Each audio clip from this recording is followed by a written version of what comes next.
Hi YouTube, I'm Witch Hazel, and today I'm here to give you a beginner to intermediate overview on how to play Narmaya.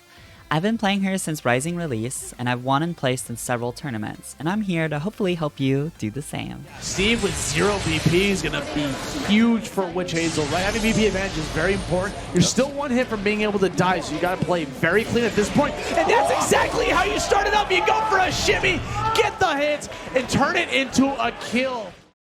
Let's talk about Narmaya's overall strategy. I find this is where most people struggle, so we're going to start there. I'll go ahead and timestamp each section of the video, but let's get into it. So the first thing you're going to want to get accustomed to on this character is her bar medium. This button is so good, it's 9-frame startup, it's pretty much impossible to punish on block, and it enables a lot of ways to both start offense on hit, and even when blocked, she has a lot of kind of just ways to cheat neutral and force her turn. She can of course do this, which is plus on block. She can go ahead and do this as well, and she can either 6XL after, 6XM, or even just walk up and, you know, kind of create some space. Other tools she has are going to be 6XM. This move, round start, is so good. It low profiles a ton of other moves. It hits people walking back. It hits people doing projectiles at round start as well, including her own slash. So that's a great button. She also has 2M. It's 8 frames as opposed to 9. It does not hit low, despite looking like it does, but it does low profile a lot of moves. It's fast, faster than this, and definitely still has its use case. It's really good at stopping people from 6XLing at you as well. You can just walk back and look for whip punishes. So that's pretty much it. Her 6XL, of course, just as good as really any other character, especially on her, since her far light converts into auto combo. She can kind of just get free, like, easy conversions from any 6XL that's relatively up close. Other moves, we'll just talk about some of her special moves. So she has 236L and 236M. These are like okay. I would just think of them as like really high risk fireballs, but the main one is gonna be 236H here. This move is so good. People will use it round start. It's +2 even when you're as close as possible. So from here, it's +2, you can 6XL, you can press other buttons. It's just good. It's even good in neutral because if you hit them, they do get knocked over, so it's going to give you a chance to run in and apply pressure. Other moves, this is pretty strong for just honestly skipping neutral as well. There will be a lot of characters who will maybe do, you know, backdash projectile round start, and you can just jump scare them. It's like 13, 15 frame startup, so this shit is really fast. It's only punishable if you do it directly on top of them. So yeah, just a very good little way to kind of force your turn, and she has a lot of tools that she can do that with in this stance specifically. So let's talk about Narmaya's combos. So this gets a little complicated, so I'm gonna do a kind of just beginner section for both mid-screen and corner combos. So let's talk about mid-screen combos. The first thing you want to learn is 214L, 236L when you're in Genji stance. This just works from any hit. Bar M, 2M, even auto combos, you can just end with 214L, 236L. It gets you into your kind of aggressive Kagura stance, which is where you want to be on this character. And besides that, she has some Raging Strike combos. You just do 5HH, 214L, 236L again, pretty simple. She has a couple of other like mid-screen things you can do. This works on counter hit. It looks really cool, and I'll get more into that kind of stuff later, but just to show that it works mid-screen. I also wanted to explain how to do the instant jump 214H. So a lot of people think you actually have to like do the technical input, but there's no penalty to just using the shortcut, so you can press heavy and skill plus up at the same time and get the TK every single time without worry or stress. Otherwise, we'll just show you her kind of corner bread and butter, which is your goal, right? You want to do this combo until you push them far enough into the corner that you get this version. I'm gonna put notation below. It's kind of complicated, but I do promise the more you do it, the easier it gets. So here it is.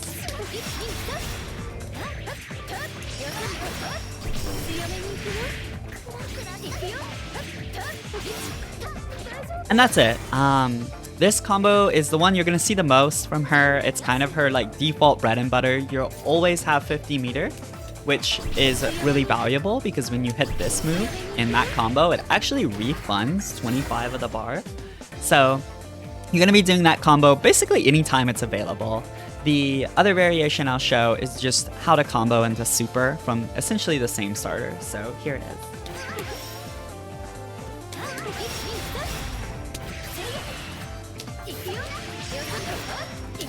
And that's it. So you can do that into SSBA, SBA, and it's just a easy way to basically route into super without having to think about it too hard. Okay, let's talk about some of her advanced combos. These are definitely ones that, you know, if you're a newer player, are not necessary, but for people who want to master the character or push the character, I did want to include them. So let's talk about this one. This is a mid-screen Raging Strike combo, and it refunds 25 of the meter, which is pretty good. So you're basically just gonna do Raging Strike, Raging Chain, 236H, and then you immediately do 236U. It only costs 50 bar to do the 236U, and it gives you a ton of corner carry and damage. This is another combo that's pretty good. If you're ever hitting a TK'd J214H, you can just go into this basically every time. Some other combos I can show. This is a variation of her normal B&B for when this button is on cooldown. Maybe you've used it already for pressure, so let me go ahead and show it.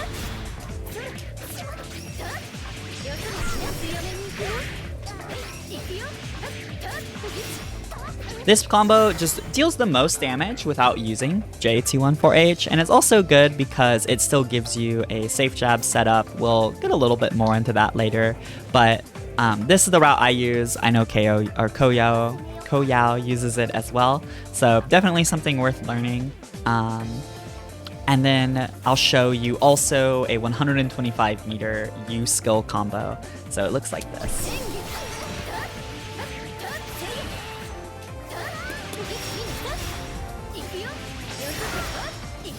That's basically her highest damage. You're not really going to get too much more damage out of the character, but definitely something worth learning as well. You're definitely going to be cheesing people with this one a lot. So very strong starter. And then another thing I wanted to talk about is going to be her jump 214H. This is the route I use just because I find it's the most stable, and it's easy to hit confirm regardless of the counter hit or not. So you just route straight into super there, and that's pretty much it. I usually cash out, but you can of course skip the Raging Strike and the super and just do close heavy DP as well. Another route I wanted to show is 2U, 236U. This one is just particularly good for catching people who are walking back on you. And it gives you this 2L close L frame kill. You actually get this from any 236U ender. The reason I go for this, and I guess how to do it as well, is if you're holding the guard button and you press close light or crouching light, close light, you'll get that frame kill, and it actually gives you a +10 close light, which is crazy. And it also safe jabs DPs. So if somebody does wake up light, medium, or heavy DP, you will be able to block in time, which is really valuable. So as far as anti-air stuff goes, she doesn't have a lot, surprisingly. Her anti-air damage is not the highest, but just some routes you can do. This one is particularly good for getting corner, so you can do something like that. You can also do DP juggle combos, so she has stuff like this. This works non-counter hit as well, but it does give you a ton of corner carry, doesn't use any cooldowns. If you're in Kagura stance, her damage is pretty pathetic, honestly. You get stuff like this, which is okay. It really only works if they're super high in the air, which is why usually I just route straight into Raging Strike. I find it's a little more consistent and easier to hit confirm. But you do have stuff like that. You can also just do 2H, switch stances, and juggle there. That's pretty straightforward and easy as well.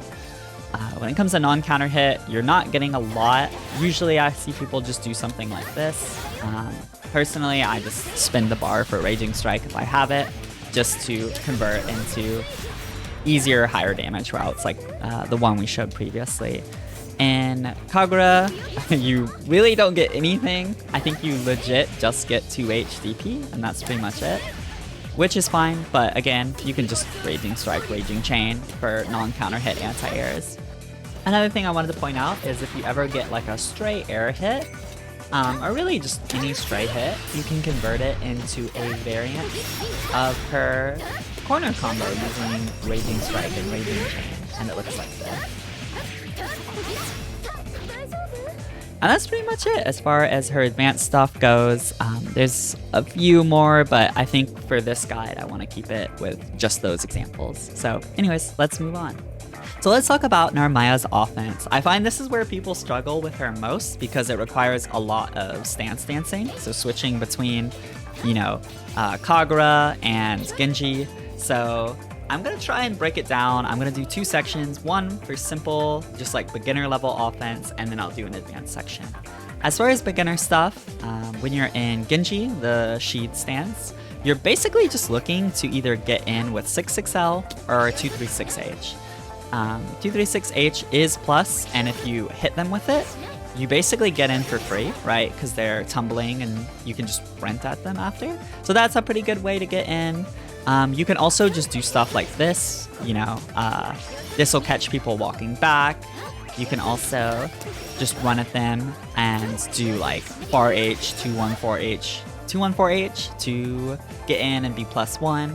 If you can get in range for auto combo, you can also just do 236H and 6-6L after, or really any normal, but that's one way to kind of get into the other stance. You'll see me do this a lot and a lot of other Narmayas just because it's so strong for kind of just resetting your turn, getting you back in. And that's kind of it for Kagura. Genji is where it gets a little more complex. She has, this jab is +4 when you're directly on top of somebody and +5 from far away, which is really, really strong. It's kind of the central part of her offense. So the other move you're going to be seeing a lot is Crouching Medium, 2M. This move can be +2 at max range, but is generally +1. And you can kind of just switch between the two to keep plus frames up, vary up your offense, maybe do like 2 close lights and a 2M. You know, 2M, close light, 2M is also good. These all frame trap and are just really good ways of keeping your opponent guessing on when your turn is going to end. Some more slightly advanced, but still I want to include it in the beginner section, is if you have your opponent cornered, you can actually switch stances after the furthest 2M, like the final 2M. So I'll do close light, 2M, switch stances. And from there, you can actually do, say, far medium and continue taking your turn with something like 236H, like we talked about earlier in the Genji section. So yeah, that's kind of the core of her like beginner level offense. You can, you know, incorporate the 6-6L there as well, and you can see how you basically take a little bit of both and apply them in as you switch between the two. Okay, let's talk about her advanced offense. So this is gonna require some stance canceling, but it's definitely worth learning, and especially if you want to push the character, getting used to like when to stance cancel is pretty important. I'll show some mid-screen variations, so you can do stuff like 2M there while in Kagura to 214HH. This lets you take your turn again. You can also just straight up go into Kagura auto combo from Genji jabs to get a 236H. That's pretty common. If you do the second hit of auto combo, she's actually basically as close as she can be post 236H. So you'll see me cancel the second hit of auto combo really often for that reason. So other stuff she has, jump 214H, of course, pretty straightforward. Throw crush, it beats throws. It also beats people mashing. So you can do stuff like jab, jab, run up, J214H. It's also pretty good after close up 6-6L because it's just a spot that people will typically want to mash in. Even just close light straight up into it will catch a lot of people in the corner. It just hits that slight delay where people want to mash jab on you. Some other examples is her 214H, 214H is actually only +1. And the reason this is a problem is if your opponent knows to throw it, you can actually get throw punished no matter what you do. So even if I jab after, if I'm close enough, I'll just get thrown every time, right? And even no matter what stance you're in, this is always going to happen. So something you can do to beat that is just immediate J214U TK. It looks really silly, but it's really strong. It's something I use a lot. I know a lot of other higher level players have started to use it. It's more of a layer 2 thing, but still really useful to know. Sometimes people will just throw tech there because they think you're throwing, so pretty strong. You have 236M pressure as well. Let me turn off throw. This is particularly good in the corner, I find, where people are starting to respect you. Maybe you do something like jab, jab, 2M, and you can do 236M there. It's +10, so it's really plus, so you can legit just like do really spaced out sequences, like something like this, and then just do another one. Or of course you can cancel into 236H or 236U there to stay plus as well. But it's definitely worth using. You don't want to overuse it, but it's a tool you want to present. It gives people a reason to mash, and that's always really important. Some other stuff you can do is 214M crosses through people, so it's a cross up. It will lose to guard button, and I don't like using it a ton, but in the corner it can be strong. I also will do it after 236U is blocked because it's pretty fast. Something like that will work. People tend to see the blue flash and want to block longer than they have to. Other than that, some other ways to structure pressure. Her 66L, unfortunately, she doesn't get close light from far ranges. So something you can do is either legit just 66L again. You'll see a lot of people just do it. But you can walk back and essentially look for a whiff punish, and if they aren't pressing anything, you can just walk back and 66L again. You'll see me do this a lot. I think it's really strong. It kind of shows your opponent that, like, hey, if you DP on me, I'm going to block it and you're going to die for it. And it also leaves you in range to do 214H, 214H, as well as just something like, even this is still good, right? 2M after. So there's that. Other than that, there's also, this is kind of something only I do. I really like it. It beats Brave counter and also beats throw. But if your opponent blocks, you know, let's say you do a jab or two, you can do run up neutral jump, and to jump medium, jump 214H. It's an ambiguous cross up. Most people tend to block it anyways, but the real strength of it is if you cross them up and they brave counter, the brave counter will actually miss. And you get a really high damage combo off of it as well. It looks like this. Oops, let me try again. Yeah, so kind of similar to the other stuff I showed, but really, really strong. It beats Brave counter, it beats throw tech. You don't want to over-present it, but just another tool to have. And the final thing I want to show is another Brave counter bait. So if your opponent is doing essentially wake up Brave counter on a safe jump, so like let's say you do throw into jump heavy, you can do immediate J214U, and it will actually beat Brave counter. So let me try and show a better example. The one I do it from most is going to be her bread and butter. So something like this. So you can do jump H here into J214U, and if they Brave counter the safe jump, you will actually go through it. This is super, super good. People tend to Brave counter safe jumps. People who fight Narmaya a lot may not get hit by this, but definitely something worth knowing about. You can also raw bait Brave counter. You can do legit just like jab, jab, 214U. That's also really strong. And the final layer that I want to talk about today is going to be how to beat walk back. So some people, when they block 66L, especially versus Narmaya, since this isn't a low, will just hold back and try to whiff punish, but you can actually do 2U, 236U, and generally you'll be in range to do a conversion. Even if it's just this, I find it's worth stopping people, telling them that you can beat them for walking back, as well as, you know, getting in for free, essentially. So that's really it. As far as the stuff that I do, I think this is really going to help y'all. So yeah, that's pretty much it for her advanced offense. Alright, anyways, that's pretty much it. Thank you for watching this far, and if you want to learn more about the character, I do stream on Twitch, which I'll link below, twitch.tv/witchhazy_. So you can catch me there, ask questions in chat. I'm usually pretty easy going when it comes to questions, so yeah, that's pretty much it. Feel free to comment, like, subscribe, I appreciate it, and I hope to do more beginner-oriented videos like this in the future. Alright, have a good one.